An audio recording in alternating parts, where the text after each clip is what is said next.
Konnichiwa, Karuma Aikoka. That is Japanese for hello, car enthusiasts. And in this box, we have a little Japanese car, and it's actually classified as a K car, which is a special class of vehicle in Japan where the car can only be 660 cc's, and they can only be like a meter, 3.4 meters long, so pretty small cars. Originally they did that for like fuel consumption reasons, and after the Great War, people didn't have money to buy a full-size car, so the Japanese government promoted people buying these little small cars, and they still exist today. So this model is made by a company called Doyusha, and they have a website, and they actually sell cars similar to this one. And you can buy a case of 10 for like $45. So this car is basically like $4.50. So I'm curious, we'll take a look how good of a diecast car you can get for less than $5 from this company. Okay, so this is a Daihatsu Tanto Custom. Let's close in a little bit. No photo booth today, just a little LED light above.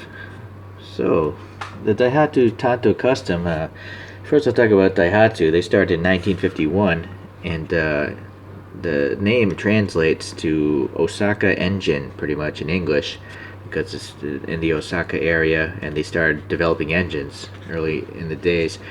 It's actually fully owned by Toyota nowadays. It's part of the Toyota Motor Group.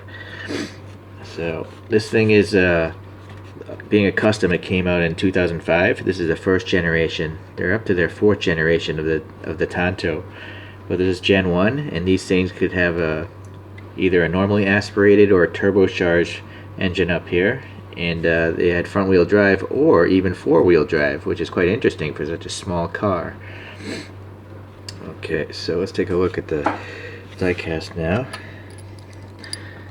So I am noticing, I'm not sure when this model was originally manufactured.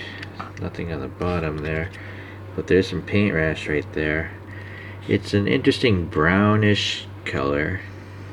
It's brown, but it feels a little bit orange to me as well. So you notice proportionally it's a very tall, vehicle, or maybe it's not. I'll compare it to some other cars here in a second. Or maybe it's just an illusion because the wheels are just so small. But obviously you can store a lot of stuff, jam a lot of stuff in there, because the K car regulations is pretty narrow as well. Look at the size of the mirror. That's probably a normal size mirror, but the rest of the car is just small. Okay, well anyways, any printing on the side? No printing on the side, but the door handles are silver. The wheels look pretty good. I mean, they're quite small, but they're molded nicely. On the back we have this yellow license plate, and that's something in Japan. All the K cars have a yellow license plate, or they have a reverse where there's yellow lettering on a black plate, I guess. Alright, so look at this. We got a nice plastic whole strip doing the taillights, and it's actually printed on this clear. It does say custom. It might be a little scratched up, but there's tiny black printing right there on the clear plastic. So that red taillight, I don't know. I don't know if that's just red paint on top of the white plastic, or if it's like cold molded plastic. Hard to say, but I think it looks nice. There's also a Tanto printing right there, so it's pretty good. Great detail. Right here we got a little red for some reflector strips. Look at the third brake light, if there's anything up there. In fact, well, I might as well just take this off the stand. This thing was like $5, so it's gonna just go into a different display cabinet. And so what's on the bottom? There we go. Doesn't say Doyusha, but it does say what the car is. Okay, so let's go around to the front here. So there's a Toyota badge. No, well, it's a Daihatsu badge, although it's owned by Toyota. That's a Daihatsu badge on the front. Nice lighting again. It looks like there's like a texture behind it. You can see that little mesh kind of texture, so that's pretty neat. The silver painted grill here is nice.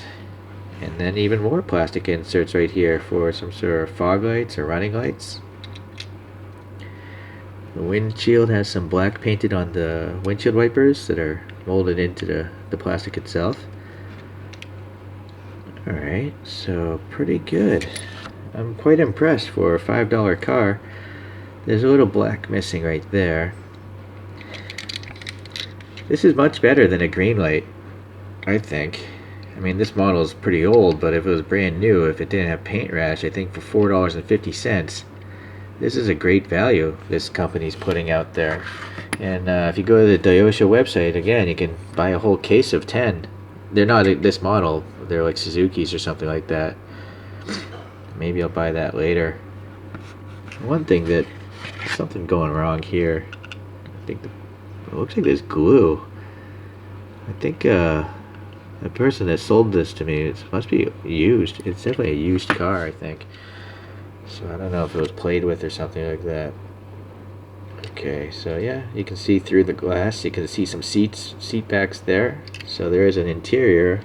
Seems to be black though, so can't see too much of what's going on in there. Actually, yeah. Okay, so let me compare this to some other cars. I already have this other Doyusha, which is what made me buy this, because I bought this a while back. This is a Mitsubishi IMEV, you know, one of the early electric, first mass-produced electric vehicle, I believe. It's a really interesting shape. It looks like an egg. But this one has wonderful paint. So it's the same company, and the paint on this is flawless. It's quite impressive for, again, a $5 car, or less than $5 car. And look at all these details, all this badging. Look at those lights. I mean, that's really great. This company, Doyusha, makes model kits, so that's why they're able to make such a nice little die-cast car. I mean, this is one piece of plastic, and it's got red and yellow and clear in it. So that, or is that paint behind? Maybe it's paint on the back side. But it definitely looks great. Okay. Yeah, so the front here, right, we got some more badging, Mitsubishi, the IMEV logo. The front headlights look fantastic. Little molded in windshield wiper again, and it's painted black. Alright, so black interior with some details. They're carrying over the paint up top here. Oh, that's actually, I think, a piece of plastic, because it has a little dimple from the molding process. Black painted gas cap. Alright, it's very good. Just to compare to another vehicle, this is a Suzuki Jimny that I just bought recently. There's a video on this a few back from this one. This is 2018 Jimny. And then here's an old K car. This is a Konami Honda N360, I believe. Yeah, I think. Yeah, N360. I didn't know if it was 360 or N360. And so this is even smaller. It had different regulations back then. This is a 1967 car, so it had smaller dimension requirements. But again, Konami's great. This little car has some suspension. I think I did a video on this as well somewhere. Okay, so now you might be wondering, because many countries don't have K cars. So size comparisons to normal cars. Here's a G-Wagon, a Glenda wagon. So looking at this now, there we go. That's a general length comparison. I want to show really a better length comparison, and the width comparison much narrower. So look at how small the wheels are. Maybe they're like 15-inch wheels, 14-inch possibly. I didn't look that up. Okay, so now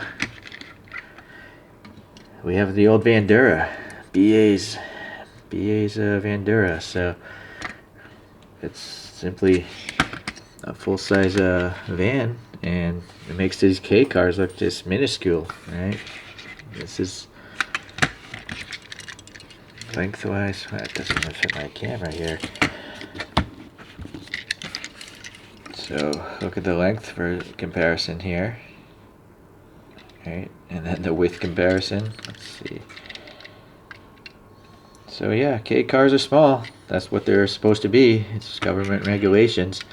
But if you live in a crowded city, you can't drive very fast anyways. So it must be nice to have such a small car to fit into tight old roads and alleyways and stuff like that. Must be a lot easier to park something like that compared to this, right? So there's a reason for why they exist. And I'm sure it must get great fuel mileage. All these cars can only have up to a 660cc engine, and they're limited in their power to around 60 horsepower. So just economical econo boxes, but I do like the styling of these things. You know, you're trying to shrink down styling into this tiny package. They look cute. Proportions are really weird, you know. Look at the windows. They're almost as tall as the door. So I find that comical. Very interesting. But the Jimny actually looks like a normally proportioned truck. It's just small. Okay, so not a very long video, but if you might be interested in trying something different in the diecast world, K cars. I think I'm gonna try to collect more of these things if I can get them cheaply. All right, take care. Bye.